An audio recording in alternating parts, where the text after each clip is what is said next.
and I'm happy to talk about our GPS receiver. And actually, when I say our receiver, I mean the one that Ferdinand built. He was a student that I supervised, but he prefers holidays over the conference, so I'm presenting today. And yeah, we heard about GPS a few times already today, and you all know GPS from car navigation systems. Probably if you go and buy a new system, you don't buy one like this, which just tells you if you're on the right track or not, but one that actually gives you directions. But probably you wouldn't go and buy a standalone GPS device anyway, right? And you just use your smartphone to get your directions. But actually, one problem of GPS is that it uses a lot of battery. So maybe with a smartphone you don't notice it, because when you turn on location services, like Google and Apple will try to use Wi-Fi access points to localize you.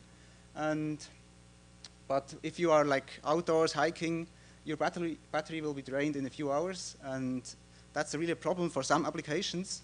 For instance, for bird tracking, where you cannot recharge your device every day. Here you see a peregrine with like photovoltaics and a large battery, and he looks quite grim. I mean, I wouldn't be happy to carry such a device as well. But interestingly, like 2 days ago, there was this map published, I think first on Facebook and then on Reddit, from an eagle, which was attached with such a receiver somewhere in Russia 20 years ago. And now they found it dead somewhere in Saudi Arabia, and they could basically reconstruct the whole track. That's kind of nice. And the interesting insight here was that the eagle never crossed over water. So he always stayed over land, and I think these are kind of interesting insights. But if you want to go to smaller birds, such as this one, this wouldn't just work, because you cannot just attach such a large battery. And we want to go and maybe, I mean, what I also want to say is like these birds can be happy that it's not 1978, because the state of the art at that time was like a huge backpack, which was even heavy for humans. And we want to go basically to the next level and track birds with a lithium cell. So you see a dime over there, and I brought also this battery here. Maybe you can see it, at least people in the front row. And this has really constrained energy. It's like 16 times less than a typical smartphone. And also you cannot recharge every day, but rather you want to track these birds over years. At least for 1 year, for instance, for songbirds, they travel maybe south and then north again in a year cycle. And therefore you want to know where they go. What people do today to track these small birds, they use these light sensors and a real-time clock. And basically you can measure the length of the day, and this will give you the latitude of the bird. And also, from the start of the day, you know the longitude. And so you can basically position these birds, but the accuracy or the error of this localization is about 200 kilometers of error, which is not very accurate, right? And you could probably imagine many applications where it would help if you had GPS. Like, for instance, we don't know if these birds stay in swarms or if they separate at some point, or what happens exactly. So 2 ideas that we build upon to build our low-power GPS receiver is one idea by Frank van Diggelen, who also works in the area, so some people might know him. He introduced this idea of snapshot GPS. It's kind of like Polaroid, but not for images, but for GPS signals. And you capture just a few milliseconds, like 1 or maybe 10 milliseconds of GPS signal, and you are able to reconstruct your position from that, assuming you know your position already to like very coarse-grained, like 100 kilometers, and you also need your time to about 1 minute. But that's not a hard constraint. I mean, you can just use your previous position to determine the next one. And then the second idea we build upon was introduced by Jia Liu and others from Microsoft. Like, their first paper was in 2012, and they extended their work in 2016. And the idea is that you can offload the position computation to the cloud. Because you only sample a few milliseconds, the data will be on the order of a few kilobytes, and you can basically store that data, for instance, in our case, on a flash chip, and then at some point you can download the data and send it to the cloud to compute the position. And therefore you can save all the processing hardware and energy on the receiver itself. So that was their device. It used 62 millijoules per position fix, and that's already quite good. Like your smartphone, when you turn it on, the first fix will take about 1 joule usually, and their standby power was 2.5 milliamps. If you go with a coin cell, that won't get you very far, and each snapshot that I took was 10 milliseconds. And so as a pitch, I give you the statistics of our receiver.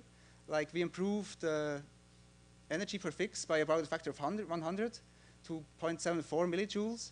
And we also significantly reduced the standby power to 4.5 microamps, so a factor of about 500. And we only use 1 millisecond of data. That will give you much less signal to noise. So we built upon some software technique that we improved in our group in previous years. And it is like a maximum likelihood method. And the idea is that you basically combine signals from all satellites to determine your position, compared to conventional receivers, which track each signal individually and then put everything into a least square system. But if you have like one wrong measurement, it will destroy your whole measurement. So related work, you see the receiver from Microsoft at the bottom. That's one of the snapshot receivers. And the other snapshot receiver that was available some years ago is this one here. It's a Robin Locker by Cellguide, but the company is now defunct, so you cannot buy this device anymore. So essentially, there are no GPS snapshot receivers out there that you can buy. And what people use are sometimes these ones in here up here. And these use conventional GPS tracking, and that means that they run for only a few hours. Maybe some of them run for 70 hours, but give you a position only once every hour. And one of these, I think this one, runs for 36 days, but it only gives you the position twice a day. So it's quite inaccurate. And you could use, in theory, software-defined radios, but of course, these are large and use a lot of energy. So where we want to go is, of course, like low energy and small size. So let's dive into the hardware architecture. We use this coin cell like for energy supply, and then we need to convert the voltage for these components that we actually use, like up and down. And the interesting part is on the right side. Basically, the signal path starts with the antenna. On the right-hand side, you get the signal, the RF signal, which goes into the GPS front end, and this one transforms the signal into the baseband, and then samples the data and gives you the digital signals in parallel, like always 2 bits with a rate of 16 megahertz, so that's quite a high rate. And this goes into the microprocessor, and once the snapshot is completed, this will be stored into the flash chip. So a few things that you have to be careful about is, first of all, you always get 2 bits at the time, so you need a parallel input, and it's a quite high rate, so usually the CPU wouldn't be fast enough to sample this data. So we were lucky to find this HotMobile SUM4L chip, which has a parallel input. Actually, you could also go up to 8-bit, and it can sustain these high data rates. So we use the DMA to directly store the samples into the memory. And also the standby power of this chip is really low, so that's nice. The second thing that you have to be careful about is like flash chips. They usually also drain a lot of power. And this one that we use uses 50 milliamps, so yeah, that's the best we could get. And I think the most important part is the RF part, because these GPS signals are actually 30 decibels below the noise floor. And so you need these spreading sequences. You have to correlate with the known signals, actually, and you have to you have to get the frequency and time delay right in order to see these signals, actually. And so we had one previous version where we weren't able to position the device because like the digital lines were too close to the RF part, and that meant that we had so much noise that we couldn't extract these data. So you have to be careful about that. And so here is our receiver, actually. I also brought it here. Maybe you can see it. It's really tiny. It's like 1.5 centimeters by 2 centimeters. And it has a total number of 70 components on it. And Ferdinand soldered these by hand with a magnifying glass and tweezers. And it took him like 9 hours to do this. So that's kind of impressive, I think. So here's a close-up view. So you can see, like, we have the digital part on the left side, like the processor and the USB connector to download the data. And here you see, like, the ground pads for the RF shielding, like you would put the metallic shield on top of it. And you have the GPS front end, a high accuracy oscillator, and a filter for the GPS signals. You see also the back of the antenna connector, so you could use a chip-sized antenna, which has about the size of an oscillator. These have usually like low SNR, so we also have a connector so that you can use a better antenna. And the flash chip is on the back side. So we use USB, but you could also imagine that you could also use Bluetooth or LTE connections to download the data. Of course, you have to be careful because that will use a lot of power. So probably you want to first collect all the data and maybe in the bird tracking case, wait for 9 or 10 months, and then hopefully when it's back, you just download all the data at once or something like this. So here is like the typical cycle. We are looking at a time span of 60 milliseconds, and when the receiver starts up from like standby, it sets up it first connects the power to the RF part, and then you sample, I think in this case, like 2 milliseconds of data. We convert the data, and then we write all the data to the flash chip. You can see, like, we write 4 flash pages. Like, you always see these spikes here in the power consumption. Good. So we did a quick evaluation, and it was really only a quick evaluation. So we took a few snapshots on the top of our research building, and you can see, like, the receiver was placed here, and the actual position that we computed was here, like 10 to 15 meters apart. We took several snapshots. All of them were within 25 meters, so the maximum error of 25 meters is quite good, I think, and on average it's like 10 to 15 meters. If you use 10 milliseconds instead of 1, you are always below 10 meters, so that's comparable to conventional receivers. So if you use a 15-minute duty cycle, so you get 1 position every 15 minutes, the average power is 18 microwatts over the lifetime of the device, and the lifetime is 683 days, so almost 2 years. And actually, it's limited by the flash size. So the flash has 2 GB of storage, and it can store 65,000 snapshots. And we use only 1/4 of the cell's capacity. Of course, within 2 years, you will also have some self-discharge, so you always need some slack, but I think there's plenty. So probably we could even run 4 years on this battery. So to conclude with the bird example again, like we have basically a receiver which has the same power as these light-based sensors, but it has much better accuracy. So instead of 200 kilometers error, like on the order of tens of meters. And you could also use our receiver to power like fitness trackers or to tag photographs when you go for holidays. So you could integrate this in a camera, and basically you never drain your battery for years, so you can always tag your photographs. Yeah, so that's it. Here again the statistics, and I'm happy to take your questions.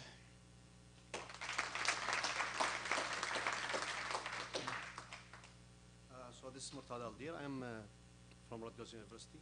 So this is good work. I have one concern about the commercial battery. If you look at the data sheet, you mentioned this in your paper, I was looking at it. The peak current that you can draw from this is 3 milliamp. But here you are drawing when it's starting from standby. This is not from cold, then you're standing. So you'll run it every 15 minutes from standby, right? Yeah. It will draw 60 milliamps. So this will kill the battery. I assume that you didn't run it for 2 years? I mean, you did the calculation. No, right? we didn't, yeah. Right? So I assume you will kill the battery by drawing 60 milliamps and then taking 4 samples each with a peak of 20 milliamps. Because you'll damage the resistor. Yeah, you're right. My idea for the future, for like a next version, is that we use a capacitor, which we kind of connect, and then we charge it, and then it's drained during the 16 milliseconds, and then we can discharge it. I tried the coin cell battery because it's cheap, right? So I used like the accelerometer, IMU sensor, which was drawing like 36 milliamps, which is less than this, but it was dead after 5 minutes. So this is my advice to you. Thank you. Hi, thank you very much. This is really interesting work. So I just wanted to clarify my understanding. So my understanding is that you're getting this gain in lifetime from, is it 2 key innovations? One is reducing the duration of time during which you're collecting GPS signals, yep. And the other one is clever picking of the individual components with a careful eye towards power consumption. Is that correct? Yeah, kind of, and the offloading of the data to the cloud, right? You don't compute the position on the device itself, because that's the major power draw in conventional GPS receivers. Yeah. Okay, and then so the reduction in the time in which you're collecting GPS signals. My understanding is that that's like a factor of 10 compared to prior work. Is that giving you a similar gain in power, or is it less than a factor of 10? Oh, I would say it's about this factor of 10, like Okay. compared to this Microsoft research receiver, yeah. But compared to conventional receivers, they use like 6 or even 30 seconds when you start them up from cold. Yeah. Thanks. Hey, Brandon Gina, UC Berkeley. Great work. I really liked it. What I was interested in, thinking about indoor setting as well as the outdoor setting. We know GPS has all kinds of struggles, especially if you put it pretty deep indoors. Is this system face the same challenges or lesser or worse challenges? Do you have any insights into that? Yes, it does. I mean, maybe even more because you have these really short snapshots, like your signal to noise ratio is really low.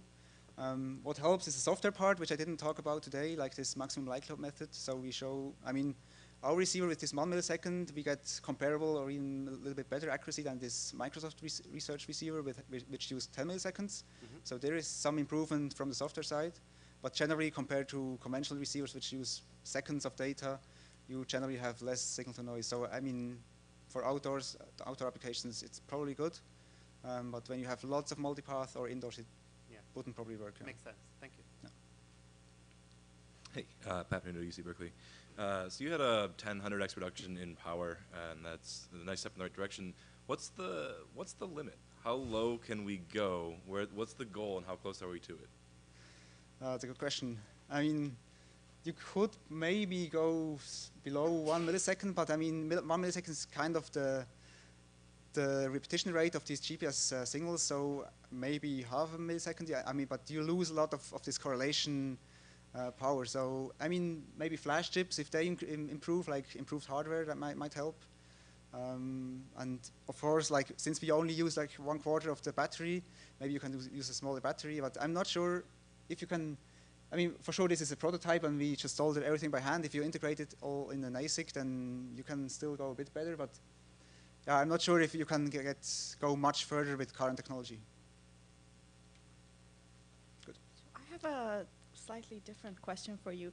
Like, there has been a lot of talk on privacy and security, and have you thought like what the implications are of having such a small GPS device that you can just attach to anyone's car, drop it in somebody's bag and just track them for 3 years and what they're doing?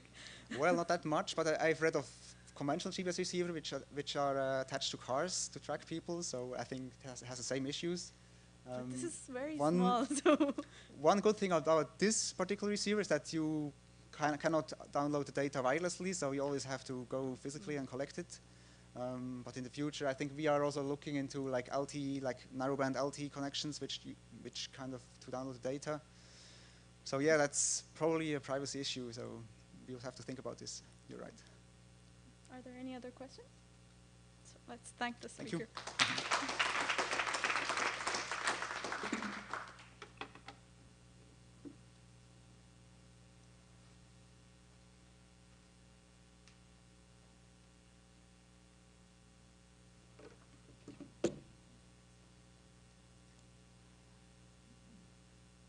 So our next speaker is Petteri Nurmi, Petteri is an associate professor in the distributed systems group at University of Helsinki. His research focuses on pervasive sensing systems and Internet of Things, and today he'll be talking about energy efficiency. So let's hear his talk. Thanks for the introduction.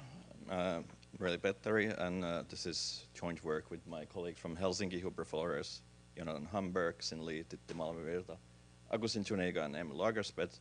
And if you wonder about that Lancaster University logo, this work was done when I was sharing an affiliation with Lancaster University and the University of Helsinki. So in our talk, we look into new ways of evaluating energy efficiency, and we use for that purpose mobile thermal cameras. So it's kind of, we took the idea of HotMobile and took it extremely literally. And the kind of motivation for work has come from the point that there's increasingly many IoT and wearable devices where where you can program things, you can deploy new programs on them, but you don't have access to the power source. So then it's very difficult to assess how much energy your software solutions are taking. And even if you have a power plug, then you can monitor how much the device itself is consuming, but you might not be able to easily separate which part of that is related to your software solution. And indeed, traditionally in like mobile sensing research, what has been used is hardware power monitoring, such as the Monson power monitor here. And that requires that you can instrument this monitoring device between the power source and the device itself. The good thing about these power monitors is that they give very accurate view of instantaneous power information. However, there's also limitations that they are limited to the particular context where you're doing your measurement.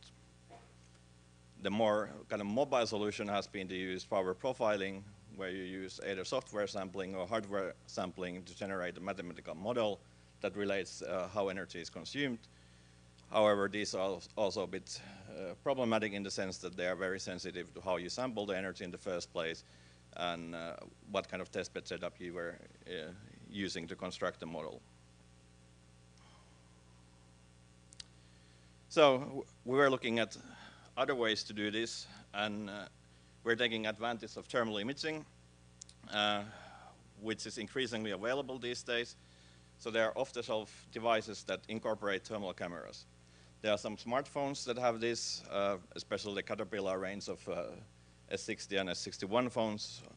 And then there are kind of attachable USB thermal cameras, which is the FLIR one range of thermal cameras. And it's important to notice that these are based on forward-looking infrared, which doesn't actually measure temperature directly, but thermal radiation. And usually, the cheaper devices are uncooled, which also means that the sensors get a little bit sensitive to heating of the camera as you operate them for a longer time. And while I say they're off the shelf, they are not exactly cheap. They're reasonably priced. Caterpillar S60, S61 phones cost something like $800, I would say. Their attachable USB cameras are more in the range of like $300. And how do we use this to measure energy? The general idea is very simple. We have a device that runs some application that you want to assess in terms of the energy footprint. And then we have another device which has the thermal camera. And we take thermal images of the device that runs the application. Then from the measurements we get from the thermal camera, we get an estimate of how much energy it's consuming. And this can be done using laws of thermal transfer. What's important to notice here is that there are some parameters that reflect the kind of absolute estimate we can get. So there's one term called emissivity, which relates to how much thermal radiation the material of the object we are monitoring is reflects.